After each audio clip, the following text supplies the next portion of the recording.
Assalamualaikum warahmatullahi wabarakatuh. Hai Rio Sport Lovers, balik lagi di Rio Sport Channel. Oke, di segmen kali ini kita akan sedikit bahas nih. Nah, buat kalian mungkin sudah tahu ya, PSSI atau Liga 1 ini ada regulasi baru, nama kompetisi baru untuk Liga 1 dan Liga 2, dan juga ada format dan sistem yang baru.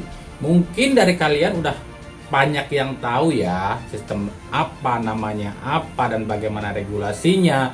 Tapi bagi kalian-kalian yang mungkin belum paham secara utuh ataupun belum ngerti seperti apa sih regulasi yang terbaru dari PSSI ini.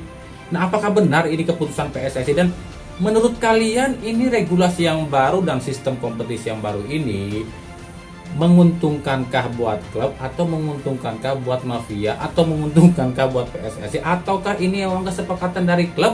Nah, makanya kita akan cari tahu sama-sama ya, seperti apa sih regulasi itu dan bagaimana kompetisi musim depan ya. Nah, buat yang suka aja ya, nggak suka silahkan skip aja video ini ya, nggak apa-apa ya. Oke, untuk lebih jelasnya kita akan bedah sama-sama ya. Tapi seperti biasa, sebelum kita bedah semuanya, saya tetap mohon dukungannya untuk channel ini agar terus berkembang dan bisa memberikan berita-berita informatif yang tentunya semoga saja bermanfaat untuk kita semua. Caranya dengan klik subscribe, aktifkan juga notifikasi loncengnya, like, share, dan juga komen. Dan inilah Rio Sport selengkapnya.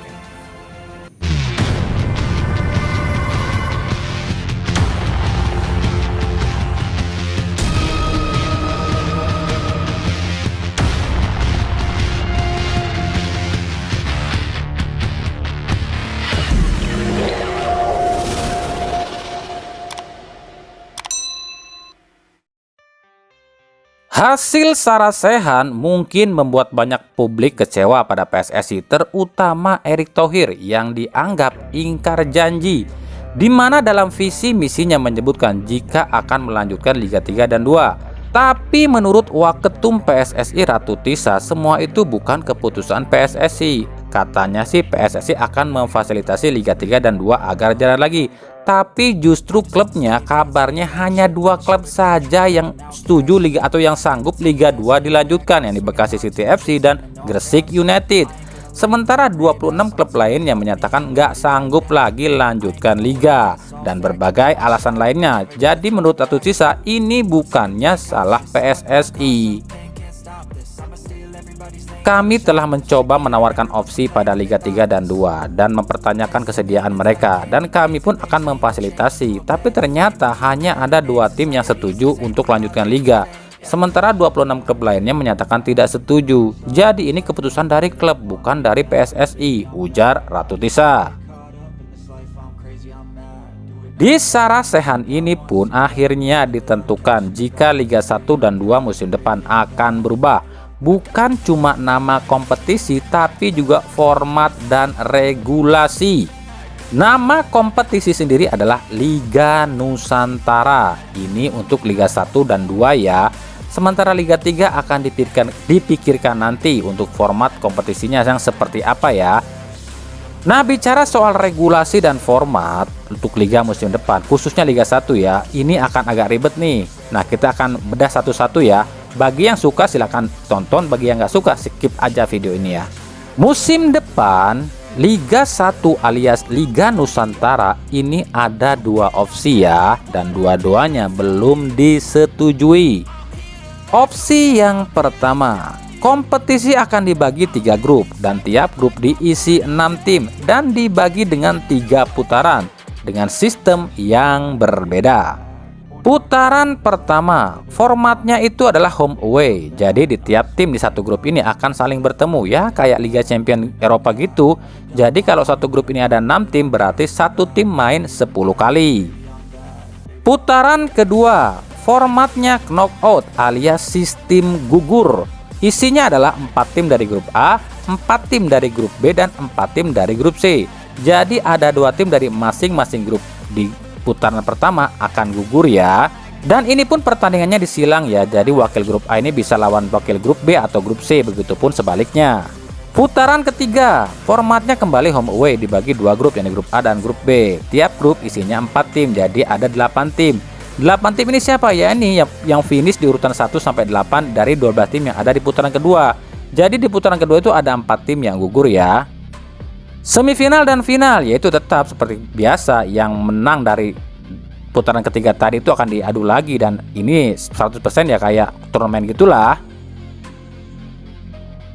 Opsi kedua, full kompetisi seperti musim ini tapi juaranya ditentukan lewat playoff. Ngerti nggak?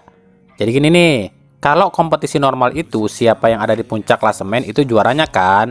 Nah, kalau ini enggak. Meskipun tim tersebut ada di puncak klasemen di akhir musim, belum disebut juara, tapi diadu lagi lawan peringkat 2, 3, dan 4. Jadi nanti peringkat 1 lawan peringkat 4 dan peringkat 2 lawan peringkat 3. Contoh nih, kayak musim ini nih, peringkatnya kan PSM, Persib, Persija, dan Bali. Jadi 4 tim ini diadu lagi, PSM lawan Bali, Persib lawan Persija. Nah, nanti finalnya yang menang di antara dua laga tadi, baru disebut juara. Aneh nggak sih? Ya, aneh dan ribet juga sih, tapi katanya ini bukan usulan PSSI loh, tapi usulan klub. Berarti ada klub yang pengen dengan format kayak gini. Jadi katanya di Sarasehan kemarin itu ada klub yang ngomong gini nih. Ah, lu bisa di puncak itu kan karena lu curang, banyak kontroversi dan untungin wasit. Yang seharusnya ada di puncak itu gua. Ya udah, akhirnya disepakatilah, daripada ribut ya mending 4 tim itu diadu lagi di tempat netral dan baru ditentuin juaranya gitu. Nah, jadi gimana menurut kalian guys?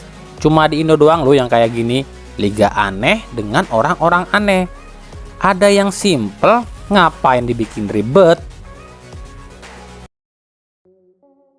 Itu tadi baru format loh, belum regulasi. Regulasi lebih aneh lagi, dan katanya ini fix full settingan mafia. Masa sih? Terus mafianya siapa? Kan katanya regulasi ini klub yang minta. Itu kata Erick Thohir lo ya. Yuk kita simak regulasinya. Yang pertama, regulasi pemain. Musim depan pemain asing itu di tiap klub adalah 4+1 alias 5 pemain asing. Yang 4 itu pemain asing bebas dan yang 1 wajib ASEAN. Ingat, ASEAN bukan Asia, yang artinya Asia Tenggara saja ya. Dan tiap klub boleh daftarin berapapun pemain asing, mau 10, mau 20, atau 35 pemain asing pun gak apa-apa. Tapi tiap dalam satu pertandingan cuma boleh pakai 4+1. Jadi nggak mungkin dong klub tersebut pakai 50% pemain asing. Kalau tiap klub pakai 50% pemain asing, terus kalau pas main masa cuma pakai 10 pemain doang? Kok gitu? Yuk simak selanjutnya. Yang kedua, kuota pemain. Kuota pemain dalam satu tim adalah 35 yang boleh didaftarkan, nggak boleh lebih. Nah kan, kuota 35, kalau 50%-nya pemain asing, itu artinya cuma 16 atau 17 pemain lokal dong. Terus yang asing cuma boleh dipakai 5, artinya cuma 12 pemain lokal dalam satu kali main. Masa ada tim yang mau kayak gitu? Nah, ini pun timbul pertanyaan, kalau tiap klub dibebaskan mendaftarkan berapapun pemain asing ya, tak lebih dari 35 maksudnya, keenakan klub yang kaya dong bisa rekrut pemain dengan berapapun. Nah, klub yang miskin gigit jari dong. Belum tentu. Kenapa demikian? Ada aturannya. Aturan apa sih? Nah, kita simak selanjutnya ya. Yang ketiga, naturalisasi. Tiap tim hanya boleh memakai 2 pemain naturalisasi, yang artinya tim yang saat ini punya lebih dari 2 pemain naturalisasi musim depan harus membuangnya dan pakai 2 saja. Ada kasihan pemain naturalisasinya dong kalau cuma 2. Berarti totalnya 36 pemain naturalisasi yang bisa main di Liga 1. Yang sisanya kemana? Ya ke Liga 2. Ya itulah kenapa dipakai 2 pemain naturalisasi di setiap klub Liga 1. Alasannya adalah biar adil. Jadi Liga 2 pun kebagian pemain naturalisasi. Lalu ada regulasi klub. Yang pertama regulasinya adalah klub yang boleh ikut Liga 1 harus anggota PSSI dan memiliki lisensi PSSI. Yang kedua adalah klub yang boleh ikut Liga 1 harus punya lisensi AFC. Lisensi AFC lo ya, bukan lisensi FIFA. Kalau klub yang punya lisensi FIFA di Indonesia mah cuma ada 8, yakni Persib, PSM, Persija, Arema, Persebaya, Bali, Borneo, dan Bayangkara FC. Nah, kalau yang punya lisensi AFC kayaknya semua tim Liga 1 punya di lisensi AFC. Yang ketiga, gaji. Nah, ini yang saya bilang, meskipun ada aturan tiap klub boleh daftarin pemain asing berapapun, tapi itu nggak mungkin dilakukan oleh klub. Pasalnya ada aturan nih, tiap klub Liga 1 maksimal bayar gaji pemain itu dalam 1 bulan 50 miliar. Jadi gini maksudnya ya, dalam 1 bulan itu ada berapapun pemain yang ada di klub tersebut itu nggak boleh ngeluarin duit lebih dari 50 miliar untuk bayar gaji pemain. Jadi misalnya nih, di satu klub A ada 35 pemain, itu 35 pemain itu total gajinya itu nggak boleh lebih dari 50 miliar ya. Nah makanya kalau klub itu rekrut banyak pemain asing, ya taruhlah satu klub punya 10 pemain asing dan total gaji 10 pemain asing itu lebih dari 30 miliar misalnya. Terus yang 25 lagi pemain lokal itu gajinya lebih dari 30 miliar. Berarti kan nggak mungkin kan lebih dari 50 miliar itu kan. Dan kalau klub bayar gaji pemain dalam 1 bulan itu lebih dari 50 miliar, maka klub itu akan didenda. Contoh aja ya. Misalnya klub A bayar gaji pemain dalam 1 bulan itu 70 miliar. Berarti kan dia udah ngelebihin 20 miliar tuh dari regulasi yang ditentuin. Nah, 20 miliar ini akan dihitung denda. Dendanya gimana? 1 miliarnya itu dendanya 250 juta. Jadi dikali 20 berarti klub itu harus bayar denda sebesar 5 miliar rupiah. Mau nggak tuh klub bayar 5 miliar tiap bulan pada PSSI? Tetap nggak mau kan? Lalu peraturan berikutnya adalah tiap tim harus patuh pada ketentuan PSSI. Kemudian ada peraturan lagi, tiap klub wajib membayar 2,5% dari hasil pendapatan klub pada PSSI. Nah, ini yang kurang setuju nih. Ya klub mau aja bayar tiap bulan buat PSSI, tapi kalau nggak ada penonton, gimana mau bayar? Pemasukan dari mana? Dari mana duitnya? Dari mana duitnya? Dari mana duitnya? Nah, regulasi yang terakhir ini katanya nih fix ini diusulkan oleh tim Bali United loh. Mentang-mentang kaya, mau nyogok lu.